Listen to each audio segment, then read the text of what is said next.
My name is Sarah Mitchell, and I'm 32 years old.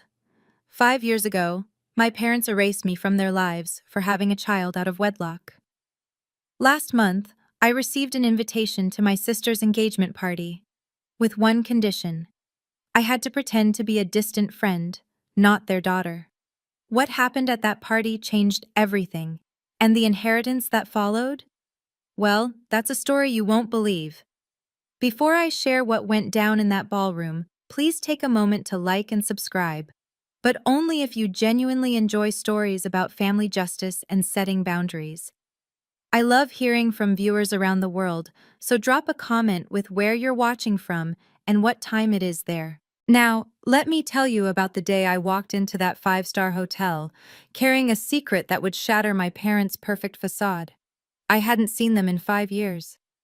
They'd made their choice clear when I was 27 and pregnant: disappear or terminate. I chose my daughter. They chose their reputation. But sometimes, life has a way of serving justice when you least expect it. Let me take you back to where this all started. 5 years ago, I was 27, working at a law firm and dating someone I thought was the one. When I found out I was pregnant, I was scared but excited. I pictured telling him over dinner. Maybe he'd cry happy tears. We'd start planning our future together. Instead, he packed his bags that same night. "I'm not ready for this," he said, and just like that, he was gone. No forwarding address, blocked number, complete vanishing act. I sat in my parents' living room the next day, shaking. Mom's face went white when I told her. Dad set down his newspaper with that slow, deliberate motion that meant a storm was coming. "You have two choices," he said, his voice cold as January rain. "Fix this mistake, or leave this family forever." Fix this mistake, that's what he called my daughter. Mom sat there, twisting her wedding ring. Think about Jessica's future. What will people say when her sister is an unwed mother? The Winstons would never accept that. The Winstons. Even then, before Jessica had met Marcus Winston, my parents were already grooming her for high society marriage. And I was the stain that could ruin it all. "I'm keeping my baby," I said. Dad stood up. "Then you're no longer our daughter. Don't contact us. Don't come to family events. As far as anyone knows, we have one daughter, Jessica." The last thing I saw was Mom closing the door, not meeting my eyes. I was 7 months pregnant, suddenly orphaned by living parents, with nothing but my savings and a determination to prove them wrong. While I was counting pennies for prenatal vitamins, Jessica was getting her third car for her 23rd birthday. A white Mercedes, because the red BMW didn't match her spring wardrobe. That's the text she sent me, before Dad found out we were still talking and made her block me too. Jessica had always been the golden child, but after I left, she became their entire universe. Private tennis lessons, spa weekends with Mom, a credit card with no limit. She graduated from her expensive private college debt-free, while I was taking night classes at community college, Emma sleeping in a carrier beside my desk. The inequality wasn't new, but the complete erasure? That cut deep. Family Christmas cards went out calling Jessica their beloved only child. My childhood bedroom became Jessica's walk-in closet. Every photo of me disappeared from the house like I'd been photoshopped out of existence. Emma grew up asking questions I couldn't answer. "Why don't I have grandparents like Lucy?" she'd ask after play dates. "Did they die?" "No, sweetheart, they just live far away." "Can we visit them?" "Maybe someday." But there was one person who never forgot us. Grandma Dorothy, Dad's mother, would secretly send birthday cards to Emma through my law office, small checks tucked inside with notes. "For my great-granddaughter, love always, Gigi Dorothy."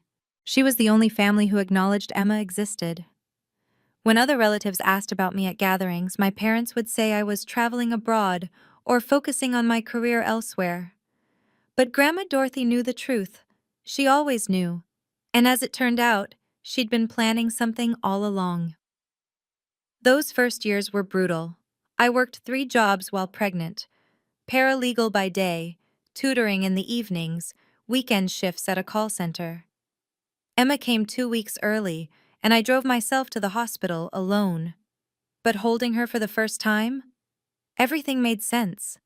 This tiny person needed me, and I'd move mountains for her. I went back to work 10 days postpartum because I couldn't afford more time off.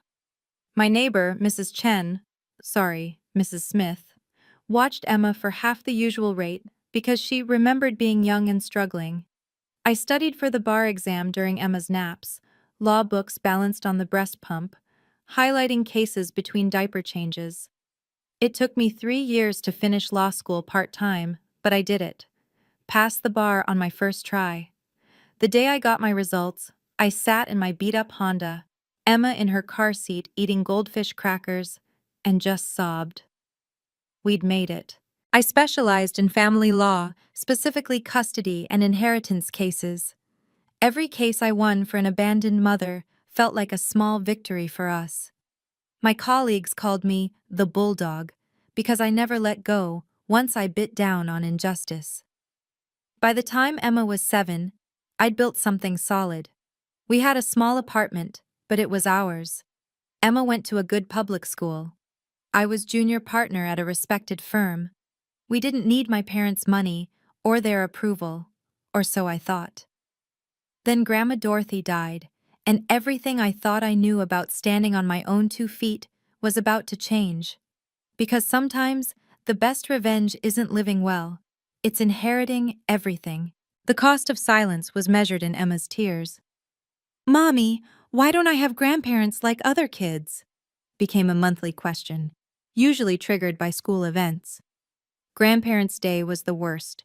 I'd take off work to attend, pretending to be enough for both sides of her family tree. "Lucy's grandma taught her to knit," Emma said one evening, holding up a classmate's scarf. "And Jake's grandpa takes him fishing every weekend." Each word was a knife twist. My daughter was paying for my parents' pride. The psychological toll went deeper than missed fishing trips.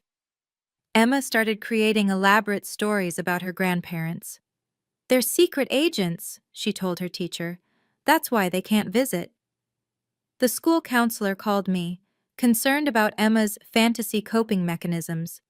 I tried filling the gaps. I taught myself to knit from YouTube videos, bought a cheap fishing rod and learned to bait hooks despite hating worms. But I couldn't be everyone, and Emma knew it. 3 months before the engagement party invitation arrived, I got a strange call. Marcus Thompson, introducing himself as Dorothy Mitchell's attorney. "Your grandmother wants to see you," he said. "Privately, she's at St. Mary's Hospital." I hadn't seen Grandma Dorothy in 5 years either. Dad had forbidden her from contacting me. But she was dying, and suddenly, his rules didn't matter to her anymore. "Bring Emma," she whispered when I arrived. "I want to meet my great-granddaughter properly before—" She didn't finish the sentence, didn't need to. We both knew time was running out. What I didn't know was that she'd already set wheels in motion that would change everything. Grandma Dorothy looked so small in that hospital bed, but her eyes were sharp as ever. She held Emma's hand while my daughter chattered about school, and I saw tears slip down her weathered cheeks. "You look just like your mother did at your age," she told Emma.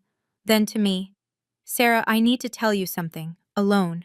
After the nurse took Emma for a juice box, Grandma gripped my hand with surprising strength. "I've watched your parents these 5 years. Watched them erase you like you never existed. It's unconscionable." "Grandma, it's okay." "No, it's not." Her voice was fierce. "I built that company with your grandfather. I bought that house, and Robert thinks it's all his because I let him manage it? He's about to learn differently." She glanced at the door, then back to me. "I've changed my will. Marcus Thompson has everything. Your parents don't know yet." "Grandma, I don't want to cause trouble." "Justice has its own timeline, my dear." She smiled, but it was sharp. "I won't be around to see it, but you'll have what you deserve, what Emma deserves." She died 3 weeks later. My parents didn't tell me about the funeral. I found out from her obituary online. They'd listed Jessica as the only grandchild, but Marcus Thompson called me the day after. Your grandmother left specific instructions, he said. Everything is to be revealed at a family gathering. She wanted witnesses. I thought I'd have to wait years for the right moment. Then, 2 months later, that engagement party invitation arrived. The perfect stage for Grandma's final act. The Ritz-Carlton ballroom looked like something from a magazine.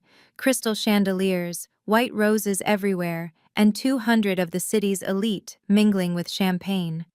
I stood at the entrance in my best black dress, the invitation clutched in my hand while my stomach churned. "Sarah?" Jessica appeared in a cloud of expensive perfume and white silk. "You came.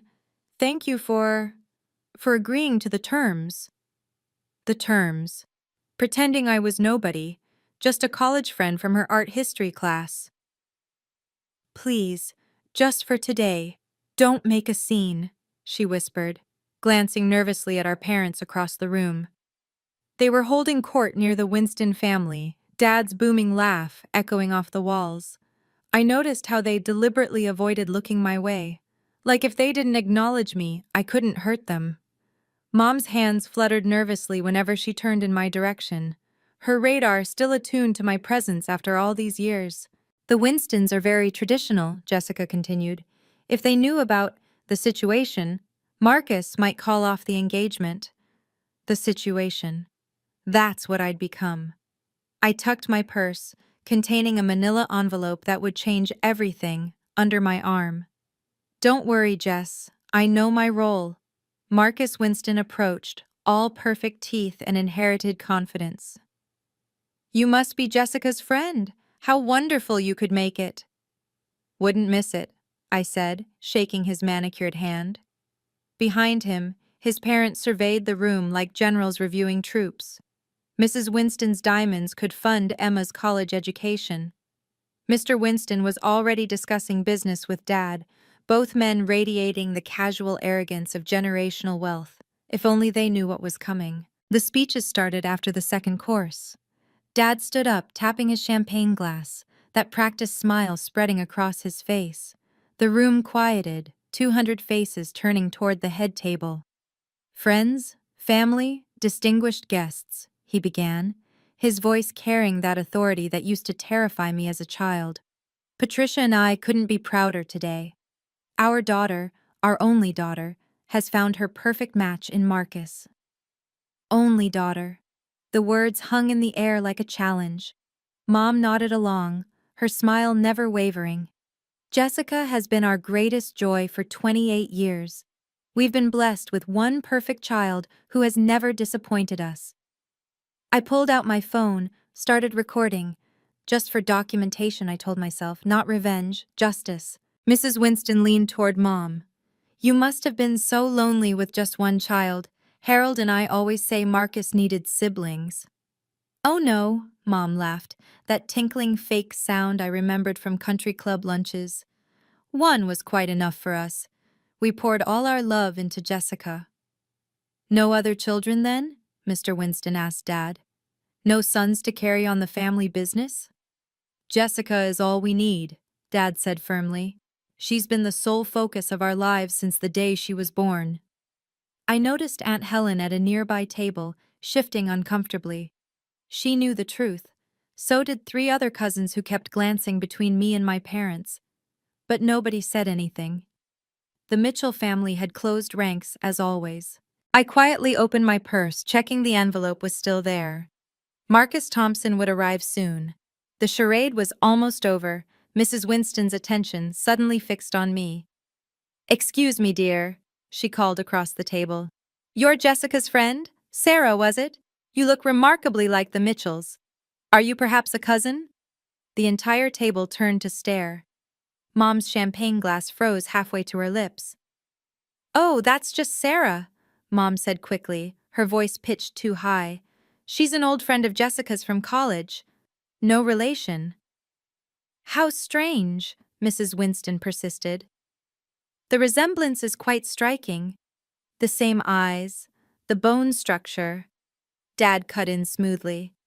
"People always say Jessica has one of those faces that seems familiar. Sarah probably gets that too." I stood up slowly, my heart hammering but my voice steady. Actually, Mrs. Winston, you're very perceptive. Sarah, don't, Jessica started. I have something important to announce, I continued, projecting my voice so the nearby tables could hear. Several phones appeared, sensing drama. Mom's face had gone pale. This isn't the time. When would be the time, Patricia? I asked, using her first name deliberately. When you've successfully married Jessica off without the Winstons knowing the truth. Security, Dad barked, but I kept going. Mrs. Winston asked about the family resemblance, I said, addressing the room now. Multiple cameras were recording. There's a very simple explanation for that. The ballroom had gone silent except for the faint clink of silverware someone had dropped. Mr. Winston looked between me and my parents, his expression darkening with suspicion. "What's going on here?" he demanded. I reached into my purse for the envelope. "I think it's time everyone knew exactly who I am." Before I could pull out the envelope, the ballroom doors opened with perfect theatrical timing. Marcus Thompson walked in, briefcase in hand, his presence commanding immediate attention. He was the kind of lawyer who charged $1,000 an hour and looked worth every penny. "My apologies for the interruption," he said, though his tone suggested he wasn't sorry at all. "I'm Marcus Thompson, attorney for the late Dorothy Mitchell's estate." Dad shot up from his chair. "This is a private event. You need to leave." "I'm here at the deceased's explicit request," Marcus continued, walking toward the head table. "Mrs. Dorothy Mitchell specified her will be executed at the next family gathering with witnesses present. This qualifies."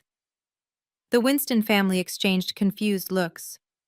"Robert, what is this about?" Mr. Winston demanded. "Mother's estate was settled months ago," Dad said, but sweat was beading on his forehead. "The preliminary estate, yes," Marcus said, setting his briefcase on an empty table. "However, Mrs. Mitchell executed a new will 2 weeks before her passing. One you weren't informed about, Mr. Mitchell." He pulled out a thick legal document and a tablet. "She also left video testimony to accompany the reading. She was quite specific about the circumstances of its revelation." Mom grabbed Dad's arm. "Robert, make him leave." "I'm afraid that's not possible," Marcus said calmly. "Sarah Mitchell has power of attorney in this matter." Every head swiveled toward me. The cameras kept recording. "Furthermore," Marcus added, connecting the tablet to the ballroom's AV system, "Mrs. Mitchell insisted this be public. She said, and I quote, 'My family has kept too many secrets. Time to let in the light.'" The massive screen behind the head table flickered to life. Marcus adjusted the volume while Dad strode toward him, face purple with rage. "This is not the time or place." "Your mother specifically chose this venue, Mr. Mitchell," Marcus interrupted smoothly. "She knew about the engagement party. She wanted, quote, 'the whole family and their society friends present.'" Jessica looked like she might faint. "Sarah, please, my wedding—" "Grandma knew this day would come," I said, loud enough for everyone to hear. "She knew you'd all gather to celebrate the perfect family. She wanted everyone to know the truth." Mrs. Winston stood up. "Perhaps we should postpone—" "With respect, ma'am," Marcus interjected. "This will only take a few minutes, and I believe you'll want to hear this, considering your son's engagement to the family." The screen showed Grandma Dorothy in her hospital bed, looking frail but fierce. The timestamp showed it was 3 weeks before her death. "If you're watching this," her recorded voice filled the ballroom, "then I'm gone, and my son is still living his lie." Mom sank into her chair. The relatives who knew the truth looked away. The ones who didn't leaned forward. "Before we begin," Marcus announced, "I should note that everything revealed here has legal implications for the Mitchell estate, valued at approximately $2 million, not including the family home and business holdings." That got everyone's attention. Money always does. Dad made one last attempt. "This is harassment. I'll have your license." "Your mother was of sound mind, Mr. Mitchell. I have 3 doctors' testimonies. Now, shall we proceed?" The video began to play. Dad wasn't going down without a fight. Before Grandma's video could continue, he grabbed the microphone from the DJ stand. "Ladies and gentlemen, I apologize for this disruption. This woman," he pointed at me, is disturbed and has been harassing our family for years. Gasps rippled through the crowd. Mom stood beside him, nodding frantically. She's always been troubled. We tried to help her, but some people can't be saved. Security! Dad barked at the venue staff. Remove this person immediately. 2 security guards started toward me, but Marcus stepped between us. Gentlemen, Ms. Mitchell is here legally as a beneficiary of the estate. Removing her would be unlawful. She's causing a disturbance at my daughter's engagement, Dad shouted. Jessica remained frozen, staring at her champagne glass. Not defending me, but not attacking either. Just silent, as always. The only disturbance, I said, my voice cutting through the chaos, is the truth interrupting your lies.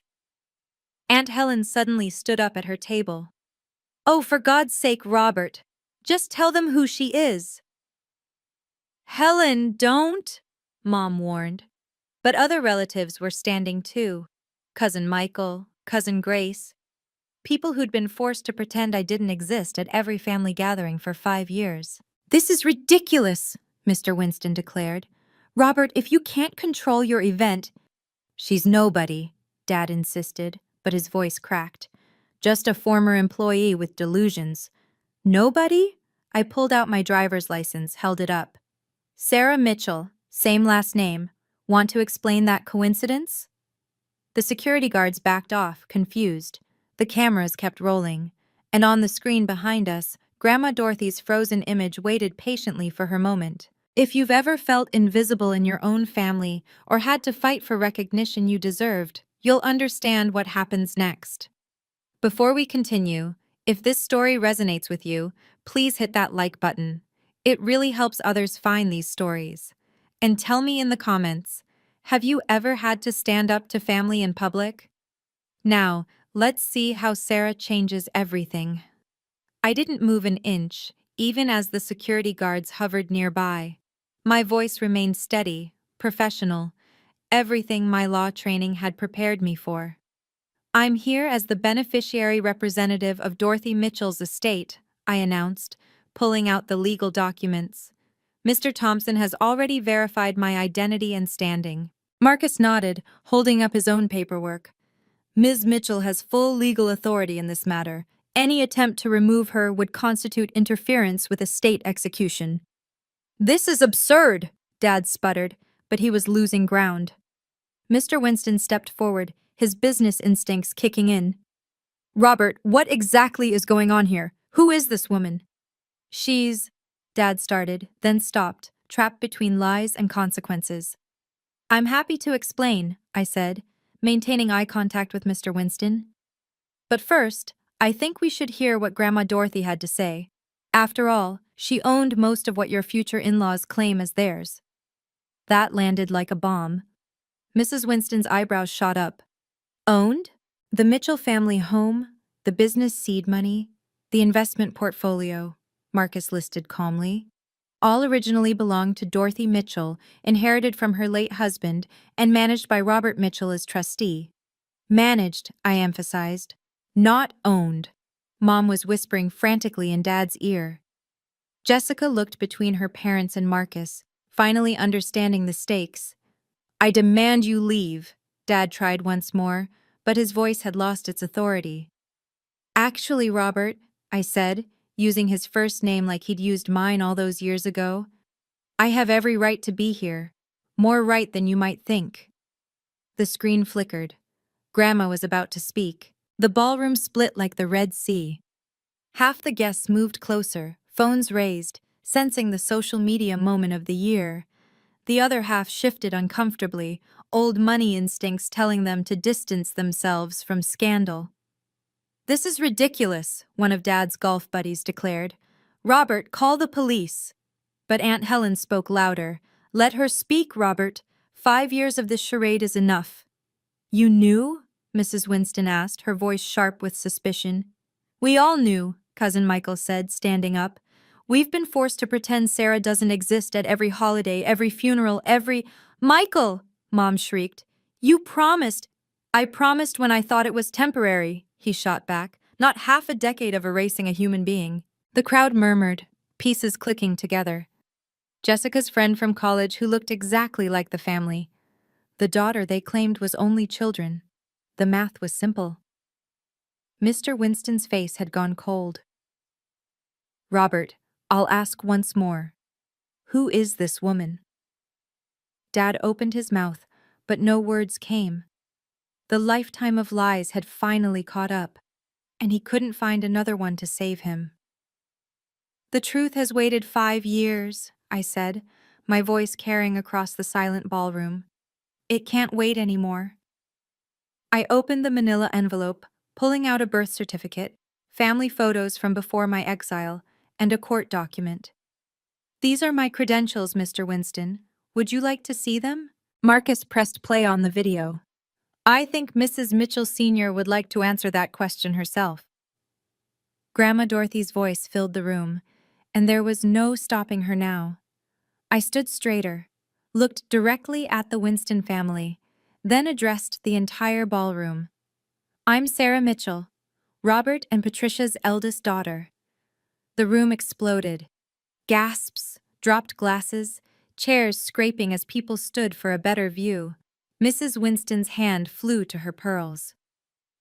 The daughter they erased 5 years ago, I continued, my voice steady despite my racing heart. The one they disowned for having a child out of wedlock. You have a grandchild? Mr. Winston turned to my parents, his voice dangerous. I pulled out my phone, showed Emma's picture on the screen. Emma Mitchell. She's 8 years old, their granddaughter they've never met. This is a lie, Dad started, but I cut him off with photographs. Family Christmas, 2016. I held up the photo. There I am, pregnant, still part of the family. And here, another photo, is the last family portrait before they kicked me out. Notice anyone missing from Jessica's engagement photos? The evidence was undeniable. Same eyes, same bone structure, standing between my parents in dozens of family photos spanning 27 years. They gave me an ultimatum, I said, addressing the cameras now, knowing this would go viral. Abort my baby or lose my family. I chose my daughter, they chose their reputation. Jessica finally found her voice. Sarah, please. I've been nobody for 5 years, Jess. A ghost at every holiday, a stranger at Grandma's funeral. Did you tell Marcus you had a sister? Or was I erased from your history too? Marcus Winston looked at his fiancée with something between betrayal and disgust. You said you were an only child. The perfect family facade was crumbling, and everyone was watching. Grandma Dorothy's face filled the screen, her voice clear and condemning despite her frail appearance. If you're watching this, then my son Robert has continued his shameful charade. I'm Dorothy Mitchell, and I need to set the record straight about my family. Dad reached for the AV controls, but Marcus blocked him. Sir, interfering with a will reading is a felony. Grandma continued. 5 years ago, my son and daughter-in-law committed an unforgivable act. They disowned their eldest daughter, Sarah, for choosing to keep her baby. They called her a disgrace, a stain on the family name. The camera panned slightly, showing medical equipment. I'm dying as I record this, but I couldn't leave this world without justice for Sarah. She raised that beautiful child alone, put herself through law school, became someone remarkable without a penny of family help. Tears ran down Mom's face. Dad stood frozen, his authority evaporating with each word. Meanwhile, Robert and Patricia lived in my house, ran the business I built with my husband, enjoyed wealth they didn't earn while denying their own daughter existed. Grandma's eyes blazed with the fury of the dying. They told everyone Jessica was their only child, made family members lie, banned Sarah from my birthday parties, from Christmas, even tried to keep her from my deathbed. She coughed, then continued stronger. But I saw everything, and I've decided that those who abandon family don't deserve to inherit family wealth. The ballroom was silent except for the hum of phones recording. So I'm leaving everything, the house, the business, the money, to the one who deserved it all along. Sarah and Emma, this is your justice.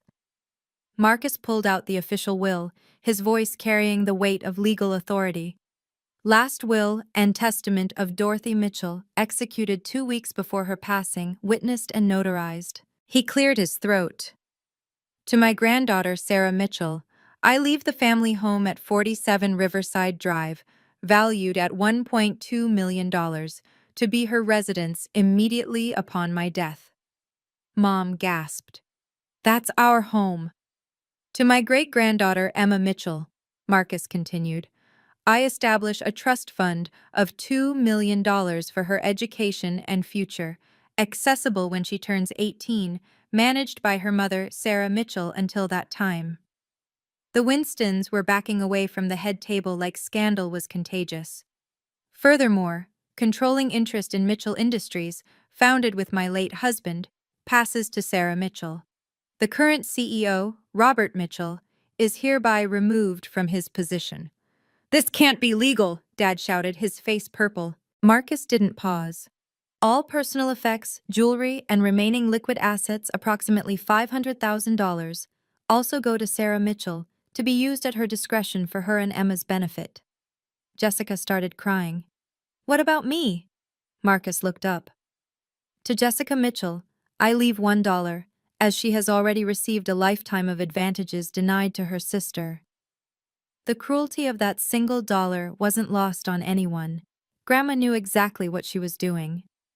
And finally, Marcus said, to Robert and Patricia Mitchell, I leave nothing but a choice, outlined in the next section. Dad lunged for the papers, but Marcus stepped back. Mr. Mitchell, would you like me to call the police, or will you let me finish? Marcus adjusted his glasses and read the final provision, each word dropping like a hammer. Robert and Patricia Mitchell may continue to reside in the family home under one condition. The room held its breath. Even the catering staff had stopped to listen. They must, within 30 days of this reading, publicly acknowledge Sarah Mitchell as their daughter and Emma Mitchell as their granddaughter. This acknowledgement must include a formal apology for the abandonment, to be published in the city newspaper and announced at a family gathering. Never, Dad spat. Then you have 30 days to vacate the premises, Marcus said simply. The choice is yours. Mom grabbed Dad's arm. Robert, the house... Furthermore, Marcus continued, any attempt to contest this will trigger an immediate eviction and forfeiture of all positions in Mitchell Industries, including Jessica's internship. Jessica's tears turned to sobs. Grandma, how could you? I spoke for the first time in minutes. She didn't abandon you, Jess. You still have parents. Emma had no one but me. Mrs. Winston stood up, her voice ice cold. Marcus, we're leaving. This engagement is over. Mother, wait.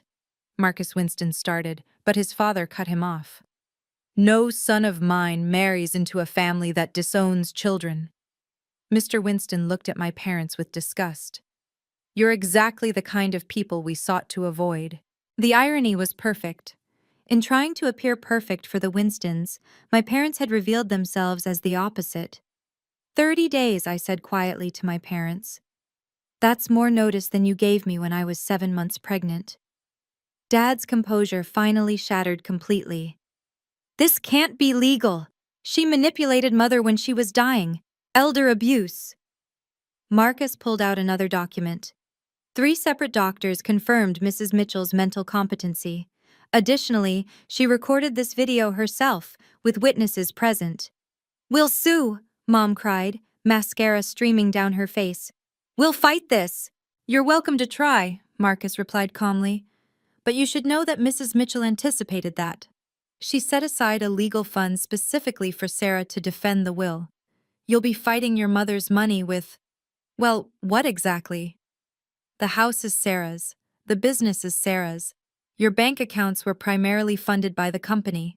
The reality hit them like a physical blow. Dad staggered, catching himself on a chair. You can't do this to your own parents, he gasped at me. I'm not doing anything, I replied evenly. Grandma did this. I'm just the beneficiary of her justice. But the company, I built that company, Dad protested. Marcus shook his head. You managed it, Mr. Mitchell. The seed money, the initial contracts, all came from Dorothy and her late husband. Your name isn't even on the founding documents." Around us, the guests were either filming or fleeing. Several society matrons whispered behind their hands, already spreading the gossip. By tomorrow, everyone in their social circle would know. "Please," Mom begged, turning to me. "Sarah, we're your parents." "No," I said, the words sharp and final. "You made it very clear 5 years ago that you weren't. You have 30 days to decide if you want to change that." Mr. Winston's voice boomed across the ballroom. "This engagement is terminated, effective immediately." "Dad, please." Marcus Jr. looked panicked. "Jessica didn't know." "She knew she had a sister," Mr. Winston cut him off. "She knew and lied. What else would she lie about?" Jessica stumbled toward them in her designer heels. "Marcus, please, we can work this out." "Work what out?" Mrs. Winston's voice dripped disdain. "That your family disowns daughters who don't fit their image? That you participated in erasing your own sister? What happens if we have a daughter who disappoints you?" Marcus Jr. pulled off the engagement ring from Jessica's shaking hand. "I can't marry someone who could do this to their own sister, to a child." The Winstons moved as a unit toward the exit, their entire extended family following. Other prominent families followed suit, the mass exodus looking like rats fleeing a sinking ship. "This is your fault!" Jessica screamed at me. "You ruined everything!" "No, Jess," I said quietly. "They ruined it 5 years ago. I just stopped hiding their mess." Dad tried one last desperate play, calling out to his business associates. "Gentlemen, this is a family matter." "Which you've made very public, Robert," Judge Harrison, one of Dad's golf buddies, replied coldly. "I think we've seen enough." Within minutes, the grand ballroom was nearly empty. 200 guests reduced to 20, mostly relatives too shocked to move and catering staff unsure if they should keep serving. The perfect engagement party had become the social disaster of the decade. Can you imagine the courage it took to stand up like that? After years of being erased, Sarah finally got justice. If you think families should never abandon their own children, give this video a thumbs up. And subscribe if you want more stories about people setting powerful boundaries. Now let's see what happened in the days that followed. I closed my manila envelope with steady hands, every movement deliberate and calm. The storm raged around me, but I was the eye, peaceful, untouchable. "Mr. Thompson," I said, "thank you for executing my grandmother's wishes so professionally." Marcus nodded, packing his briefcase with matching composure. "Your grandmother was very specific about her desires. I'm simply honoring them." I turned to my parents, who looked smaller somehow, diminished. "You'll receive the formal eviction notice tomorrow if you choose not to comply with Grandma's terms. 30 days is more than generous." "Sarah, wait." Mom reached for me, but I stepped back. "No touching, no contact. Those were your rules, remember?"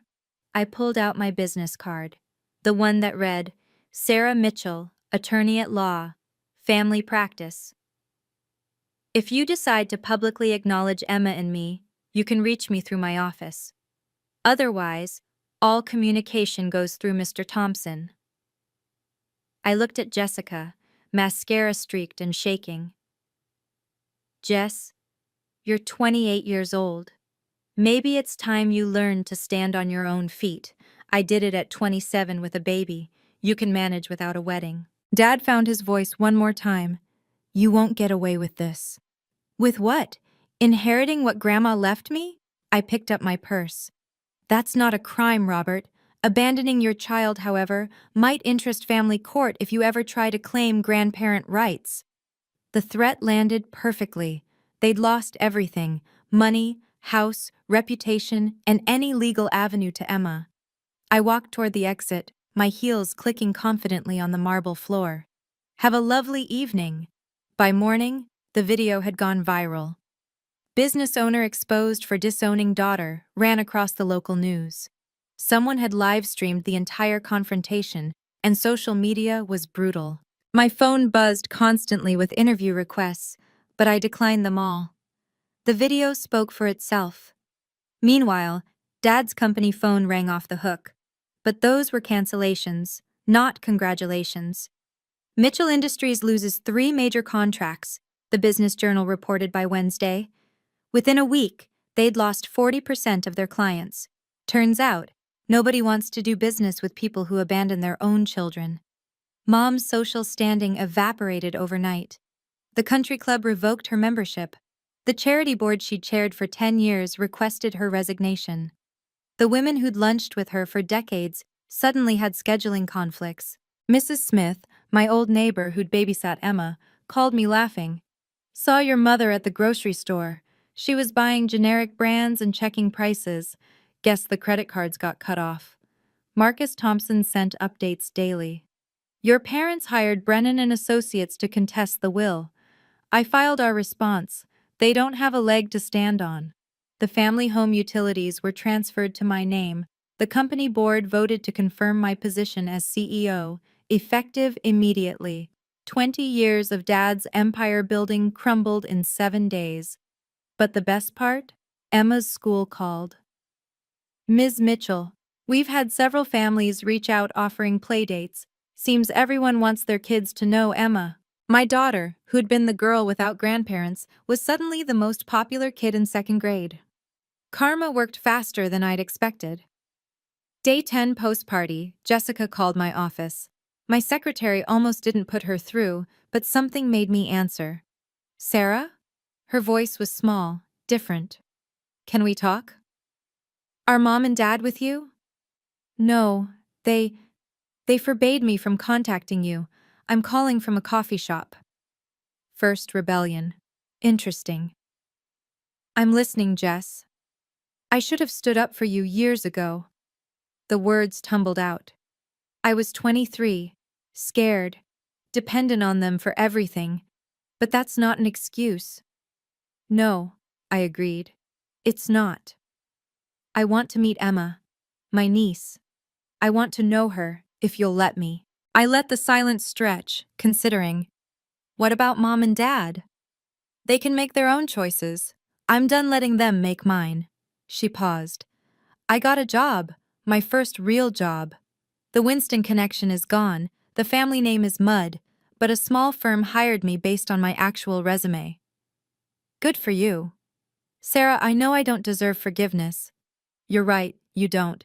But Emma deserves to know her aunt, if that aunt can be consistent and present. No disappearing when things get hard. I won't, I promise. We arranged a meeting at a neutral location, a park where Emma liked to feed ducks. Baby steps toward something that might, eventually, become family. "Sarah?" Jessica said before hanging up. "Grandma would be proud of you. You became everything they said you couldn't be." "I know," I said simply. Because I did know. I'd proven them all wrong, and it felt like justice. Day 27, 3 days left before eviction. Marcus called me with updates. "Your parents' lawyers have tried everything," he reported. "Mental incompetence claim, rejected, undue influence, no evidence. They even tried claiming the will was forged." The forensic analyst laughed. "Are the eviction papers ready?" "Signed by a judge, ready to execute at 12:01 a.m. on day 31. But something was shifting. Mom had been spotted at the grocery store with red eyes. Dad's car was parked at the house, but he hadn't been seen at his usual haunts, the golf club, the office he no longer owned. Day 29 arrived gray and drizzling. At 4 p.m. my office phone rang. "Ms. Mitchell?" My secretary sounded uncertain. "Your Robert and Patricia Mitchell are here. They say they have an appointment?" They didn't, but I knew why they'd come. "Send them in." They looked older, smaller, defeated. Dad's suit hung loose, he'd lost weight.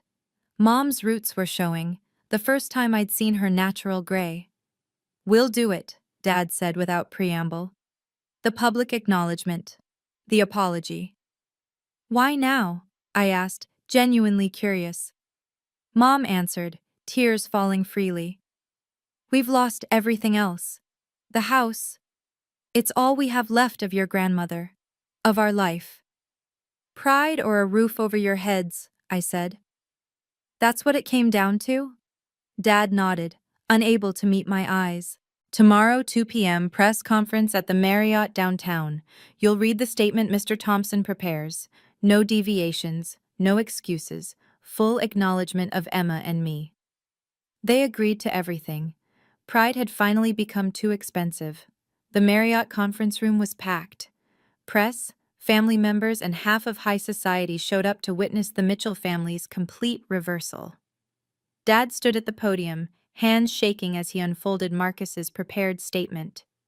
Mom stood beside him, aged 10 years in 30 days. We are here to publicly acknowledge our daughter, Sarah Mitchell, and our granddaughter, Emma Mitchell. His voice cracked on granddaughter. Flash bulbs popped. Reporters scribbled notes. 5 years ago, we made an unconscionable decision. We disowned Sarah for choosing to keep her child. We were wrong. We abandoned our daughter when she needed us most, denied our granddaughter a family, and lived a lie that hurt everyone. Mom stepped to the microphone. We apologized to Sarah and Emma for the pain we caused. We stole 5 years from them, from ourselves. We chose reputation over family, and we were catastrophically wrong. The apology felt forced, mechanical. They were reading words to keep their house, not speaking from their hearts. But it was enough for the legal requirements. We hope, in time, Sarah and Emma might forgive us, Dad concluded. A reporter shouted, "Will you be part of Emma's life now?" I stood up from my seat in the back. That will be determined based on their future actions, not their words today. Every camera turned to me. They've met the legal requirements to maintain residence in the family home. Whether they meet the requirements to be grandparents remains to be seen. The conference ended with them leaving through the back door, avoiding questions. They'd kept their house but lost everything else. Sometimes that's what justice looks like. 2 weeks after the apology, I brought Emma to the house, her house now, technically. My parents waited in the living room like defendants awaiting sentencing. "Emma, these are your grandparents," I said simply. She studied them with those sharp 8-year-old eyes. "Why were you mean to Mommy?" The question hung in the air. Mom started crying. Dad cleared his throat but said nothing. "We made a mistake," Mom finally whispered. "A terrible mistake." "Mistakes are like spilling juice," Emma said. "This sounds bigger." From the mouths of babes. "You're right," Dad said, surprising me. "It was much bigger. We were wrong." Emma considered this. "Mommy says you can live in our house if you're nice now.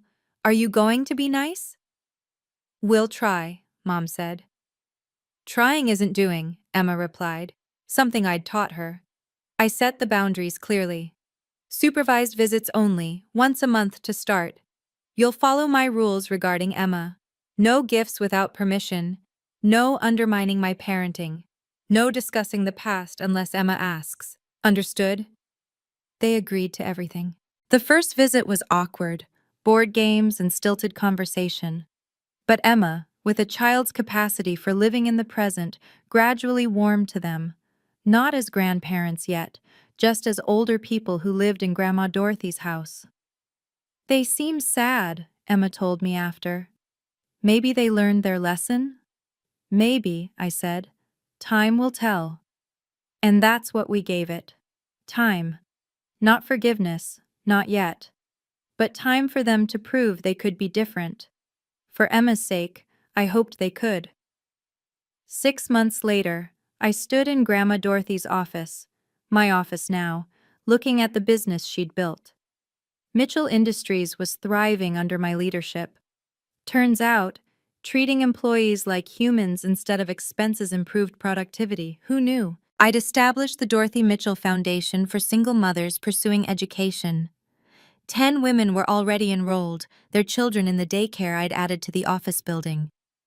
Emma loved visiting after school, doing homework while I finished meetings. Jessica came for dinner every Sunday. She'd kept her promise, showing up consistently, building a real relationship with Emma. She was still finding herself at 29, but weren't we all? My parents remained in the house, shadows of their former selves but slowly, maybe, becoming better people. Dad had taken up gardening.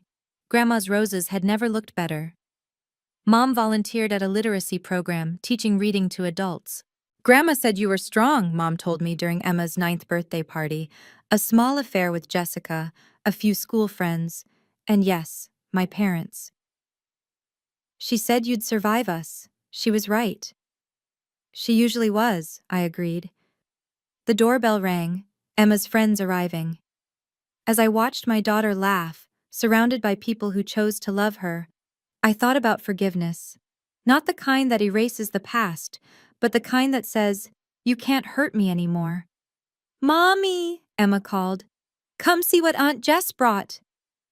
I joined my daughter, my sister, even my parents, in this imperfect but improving family. Grandma Dorothy's justice had given us all a second chance. What we did with it was up to us. Forgiveness doesn't mean forgetting, but sometimes it means moving forward anyway. Standing up to family is never easy, but sometimes it's necessary. Sarah's story shows that justice might be delayed, but it's not denied. What would you have done in her position? Share your thoughts below. If you have your own boundary-setting story, I'd love to hear it. Like this video if you believe in standing up for yourself, and subscribe for more stories of courage and justice. Until next time, remember, your worth isn't determined by anyone's approval.